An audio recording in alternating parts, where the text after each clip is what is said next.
No, Mr. Sajid Ali left. Maybe he had problem. But okay, no problem, Mr. Rashad. I will explain you. Can you see Oh, the screen? yes, sir. A five process group. I will explain you first five process group for PMP. There is first one is initiation. Then second is planning. Third is execution. And fourth one is monitoring and control. And then fifth one is closing. These are five process group in PMP. Then there is 10 knowledge areas. First one is integration management, then scope management, and then schedule management, and then cost management, quality management, resource management, communication management, risk management, procurement management, and stakeholder management. These are 10 knowledge areas of PMP. But actually, PMP exam contain three domains. First one is business environment, and business environment is 8% of exam. Almost 12 to 13 questions will come in PMP exam that are relevant to the business environment. And second domain is people domain, and that is 42% of exam. And people domain contain the stakeholder, communication, and resources. And third domain is a big domain, and that is process domain. This domain contains 10 management plans. First one is integration management, scope management, schedule management, cost management, and quality management, and then resource management, communication, risk, procurement, and stakeholder engagement or management plan. And when you will go for exam contains 230 minutes. First session, total 3 session of exam is there. First session contain a 60 question and time for that is 80 minutes. It is depend on you. You will take a 75 minutes or 80 minutes. Then after when you will complete a first session, after you will take a 10 minutes break. It is up to you. If you want to take a 10 minutes break, it is okay. Otherwise, you can start directly a second session. But I will suggest you will take a 10 minutes break and then go for second session. And second session also contain a 60 question and time is 75 minutes. And after that, you will take a 10 minutes break. When second session will complete, you will go for a break and that contain a 10 minutes. After that, you will go for third session. And third session also containing a 60 question and you will take a 75 minutes. When you will close, before there was a there instant result came. When you close the third session, within a second, your result came on the screen. But no, PMI has changed a little bit. They will announce your result after 48 hours or within 48 hours. You will get your result. So these all about the exam. And then there is different topic. First one is project integration management. It's containing initiation, planning, execution, monitoring and control, and closing. In initiation, only we will develop a project charter. And then in planning, develop project management plan. Project management plan is a mother of all plan. During this, we will create all the plan. Schedule plan, cost management plan, scope management plan, quality management plan, resource management plan, risk management plan, all plan we will create during project management plan and during execution, direct and manage project work. It's happen in execution and manage project knowledge. Then we'll go for monitoring and control. There is a perform integrated monitoring and control project work and perform integrated change control system. Then last one is closing and they will close the project or close the phase. Then next one is project scope management. During this, we will do only planning and monitoring and control. In planning, plan scope management, then collect requirements, define scope, create WBS, and monitoring and control. What happen in monitoring and control? Validate scope and control scope in monitoring and control. Then there is project schedule management. Planning, plan schedule management, then define activities, sequence activities, estimate activity durations, and develop project schedule. Then monitoring and control, we will do only control the schedule. We will do only control the schedule. And then project cost management. In planning, plan scope management, estimate cost, and determine budget. And then monitoring and control, we will do only monitoring and control. Then project resource management. In project resource management, we will do planning, execution, monitoring, and control. And in planning, plan resource management, estimate activity resources, and during execution, acquire resources, develop team, and manage team. And then monitoring and control. Now I will explain you some benefit of the PMP. If you are certified PMP, then how much benefit you can get from the PMP. First one is if you are certified PMP, you will never be jobless in future. If you are certified PMP, you will never be jobless in future. And second is almost you can get double salary package and desired position if you are certified PMP. If you will apply any organization, then they will give you a priority because of PMP. And fourth one is PMP will shift your career from project engineer to project manager. And fifth one is if you are certified PMP, then you can earn money within 1 year. And the same money even you cannot earn within 5 years without PMP. There are so many benefits of PMP. I have only explained you 5 benefits of the PMP. If you have time, then I will explain you the scope baseline in detail.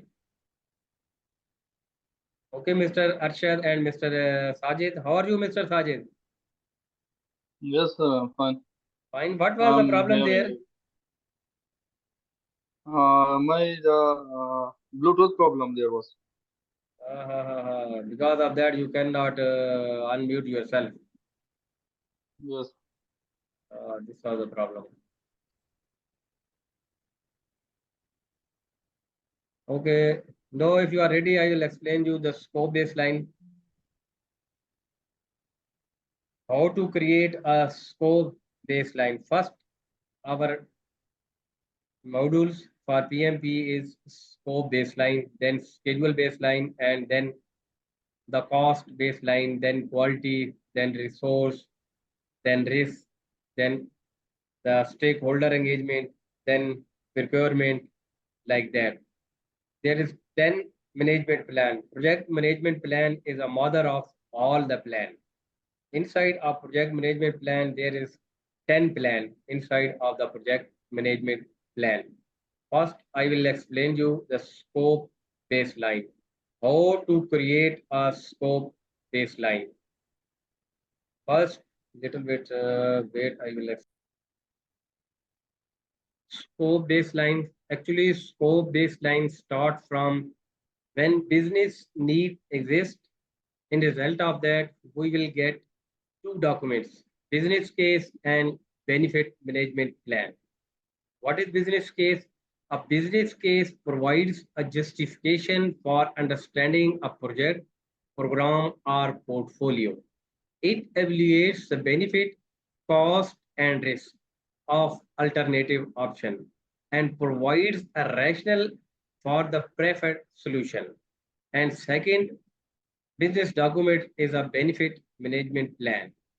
A benefit management plan is a document that outlines how the benefits of the project will be delivered, tracked, and evaluated.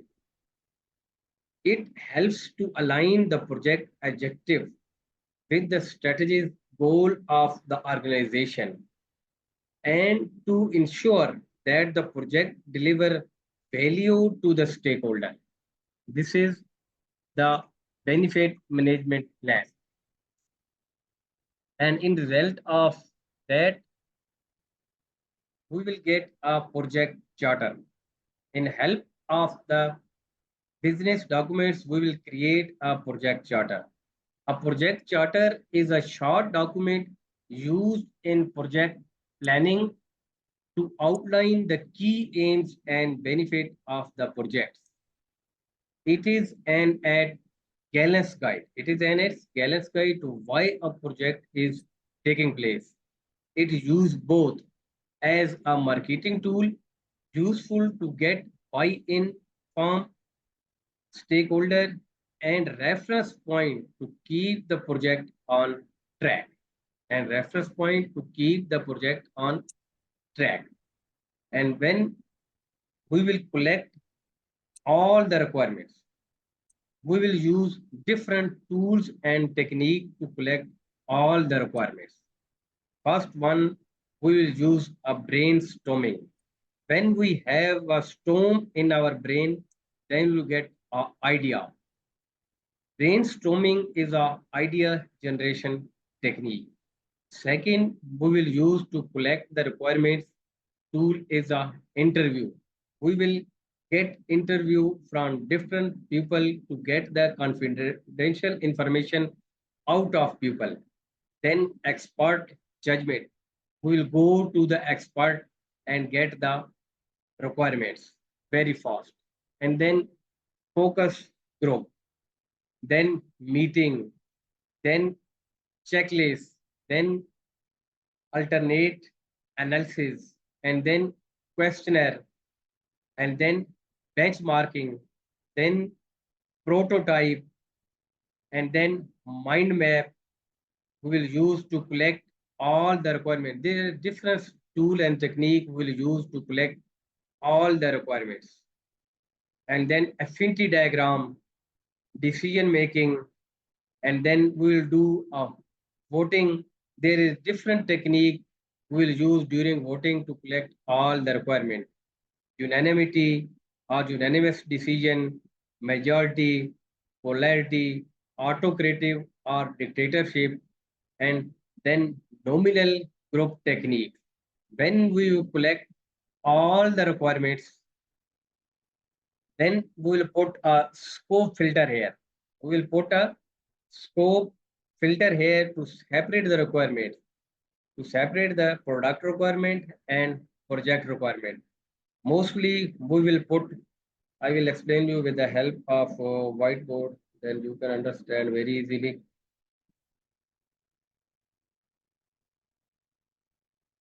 Just wait for a minute.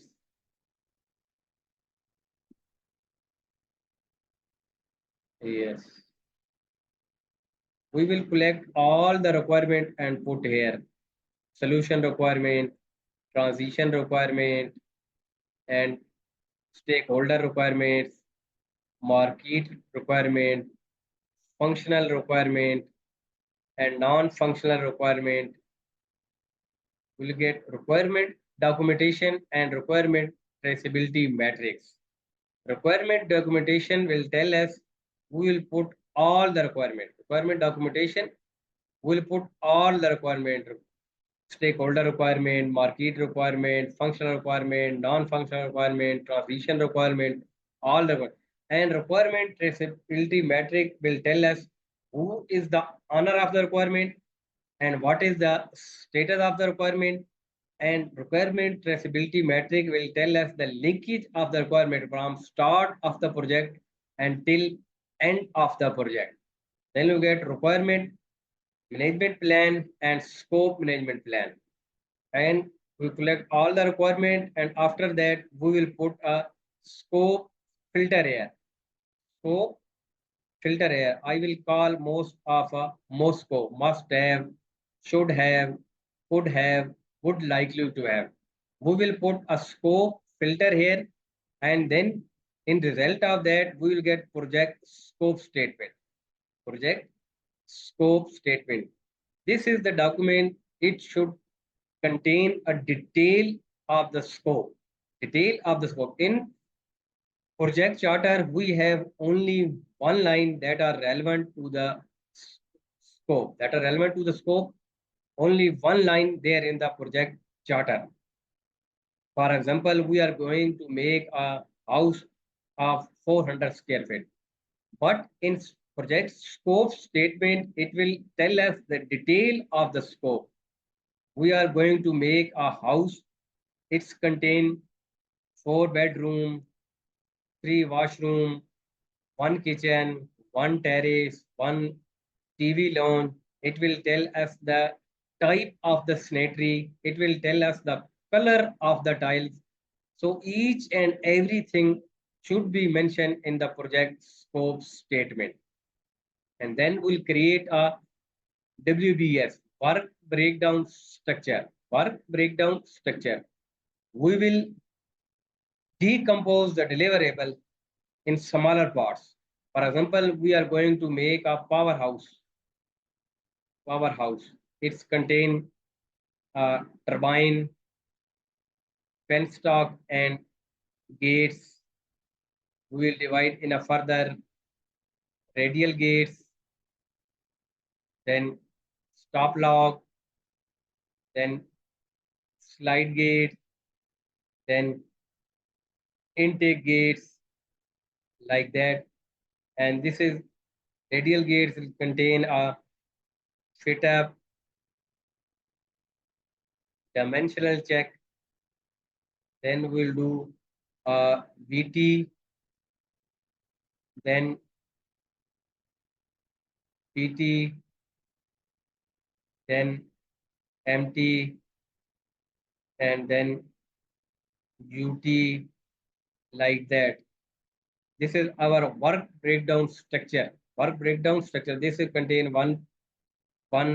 This is 1.1, 1.1.2, 1.1.3, and this is 1.2, 1.2.1, 1.2.2. This is 1.2.3. This is 1.2.4, and this is 1.3.1, 1.3.2. This is topper one is called control account, and this is mainly management is controlling, and lower one is called work package. Lower one is called work package, and in between planning package, mostly planning team is controlling. This is our work breakdown structure, and then work breakdown structure dictionary. One breakdown structure dictionary will tell us all the detail that are relevant to the work breakdown structure. If I will tell you go to work on 1.1, even you don't know what is the meaning of the 1.1. You will go to the work breakdown structure dictionary, and then according to that, you will confirm what is the 1.1, and then you will start the work on that. And after that, we will submit these three, combination of these three things, we will submit to the client. Project scope statement, work breakdown structure, and work breakdown structure dictionary. Submit to the sponsor, and when we will get approved, this is our approved scope baseline. This is our approved scope baseline. In approved scope baseline, each and everything is mentioned in the approved scope baseline. If client will say us to do like this, do this, do this, we will check from the scope baseline. If it is mentioned, then we will do that one. Otherwise, we are not going to perform that one. And then scope creep, and gold plating. Scope creep, if we'll give something extra to the client, that is scope creep. If client says us to do the BT and MT of this giant, instead of that, we will perform UT of that giant. That is scope creep. We are giving extra feature to the client. And what is gold plating? Gold plating, client says do this, do this. It's mean we are doing extra. That is gold plating. Both are bad things. We are not going to perform these both things. This is all about scope baseline. Now you knows each and everything that are relevant to the scope baseline. If you will get a question that are relevant to the scope baseline, I am quite sure now you are able to solve those questions that are relevant to the scope baseline. And next baseline on next day, I will explain you the schedule baseline, how to create a schedule baseline.